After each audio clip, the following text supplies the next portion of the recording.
Hey YouTube, Jonathan here. Welcome back to my channel. Today we're going to do Hebrews chapter 4.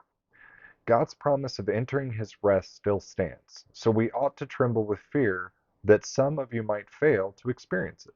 For this good news that God has prepared this rest has been announced to us just as it was to them. But it did them no good because they didn't share the faith of those who listened to God. For only we who believe can enter his rest. As the others, God said, "In my anger I took an oath, they will never enter my place of rest." Even though this rest has been ready since he made the world, we know it is ready because of the place in the scriptures where it mentions the seventh day. On the seventh day, God rested from all his work. But in the other passage, God said, "They will never enter my place of rest." So God's rest is there for people to enter, but those who first heard this good news failed to enter because they disobeyed God. So God set another time for entering his rest, and that time is today. God announced this through David much later in the words already quoted, "Today when you hear his voice, don't harden your hearts." Now, if Joshua had succeeded in giving them this rest, God would not have spoken about another day of rest still to come.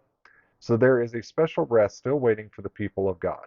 For all who have entered into God's rest have rested from their labors, just as God did after creating the world. So let us do our best to enter that rest, but if we disobey God, as the people of Israel did, we will fall. For the word of God is alive and powerful. It is sharper than the sharpest two-edged sword, cutting between soul and spirit, between joint and marrow. It exposes our innermost thoughts and desires. Nothing in all creation is hidden from God. Everything is naked and exposed before his eyes, and he has the one to whom we are accountable. So then, since we have a great high priest who has entered heaven, Jesus, the Son of God, let us hold firmly to what we believe. This high priest of ours understands our weaknesses, for he faced all of the same testings we do, yet he didn't sin.